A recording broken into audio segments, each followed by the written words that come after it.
بسم اللہ الرحمن الرحیم۔ السلام علیکم میرے معزز پیارے پیارے بھائیوں اور بہنوں۔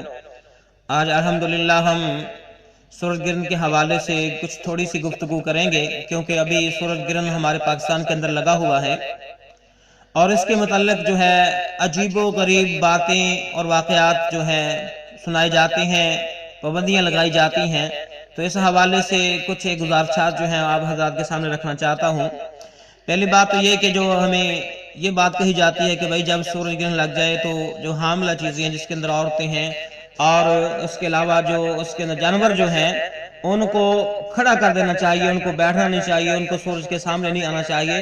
تو ایسی بات نہیں ہے، ایسا ہمیں نبی کریم صلی اللہ علیہ وسلم کی زندگی سے، صحابہ کرام کی زندگی سے کوئی واقعات جو ہے نہیں ملتے۔ اور اس کے علاوہ اللہ کے حبیب پیغمبر علیہ السلام کی زندگی کے اندر کافی دفعہ سورج گرہن لگا۔ ایک مرتبہ جب آپ کے پیارے صاحبزادے کا انتقال ہوا تو اس وقت لگا، تو اللہ کے حبیب پیغمبر علیہ السلام آپ نے فرمایا کہ سورج گرہن کا یا چاند گرہن کا کسی کی موت سے کوئی تعلق نہیں ہے، یہ بلکہ اللہ کی نشانیوں میں سے ایک نشانی ہے۔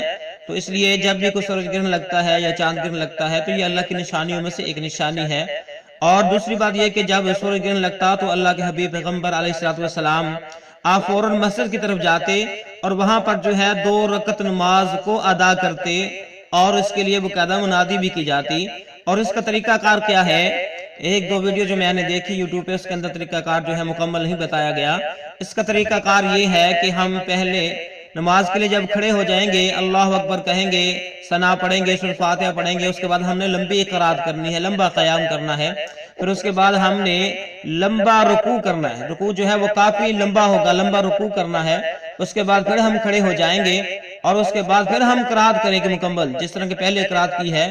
پھر اس کے بعد ہم پھر رکوع کریں گے، گویا کہ ہم نے 2 مرتبہ قرات کرنی ہے اور 2 مرتبہ رکوع کرنا ہے۔ اس کے بعد پھر ہم نے 2 سجدے کرنے ہیں، ہماری 1 رکعت مکمل ہو جائے گی۔ اسی طرح دوسری رکعت شروع کرنی ہے، پہلے ہم نے فاتحہ پڑھنی ہے، پھر لمبی قرات کرنی ہے، پھر ہم نے رکوع کرنا ہے، پھر ہم نے کھڑے ہو گئے، پھر ہم نے سورۃ فاتحہ پڑھنی ہے، لمبی قرات کرنی ہے، پھر رکوع کرنا ہے، پھر اس کے بعد سجدے کرنے ہیں۔ تو یہ بخاری شریف کے اندر جو طریقہ نبی کریم صلی اللہ علیہ وسلم سے موجود ہے، تو وہاں سے جو ہے میں آپ حضرات کو بتا رہا ہوں۔ اور میرے دوست احباب اکثر ویڈیو دیکھیے، اس کے اندر یہ طریقہ نہیں بتایا گیا۔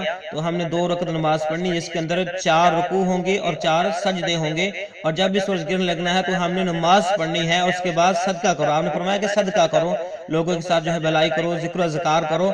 آپ تو اتنی لمبی نماز پڑھتے تھے جب تک سورج گرہن ختم نہیں ہو جاتا تھا، اس وقت تک آپ نماز ہی کے اندر رہتے۔ تو صحابہ کرام اور صحابیات بتاتی ہیں کہ لمبے لمبے رکوع ہوتے اور لمبے لمبے سجدے ہوتے، لمبے لمبے قیام ہوتے۔ تو یہی جو بات ہے آپ حضرات کے سامنے رکھنا چاہتا ہوں۔ اللہ رب العالمین سے بھی دعا ہے اللہ رب العالمین ہمیں توہم پرستی سے بچائے، جو غلط قسم کے واقعات ہیں، جو چیزیں ہیں، ان سے محفوظ فرمائے، جو صحیح سچا مچا جو دین ہے اسی پر عمل پیرا ہونے کی توفیق عطا فرمائے۔ السلام علیکم ورحمت اللہ وبرکاتہ۔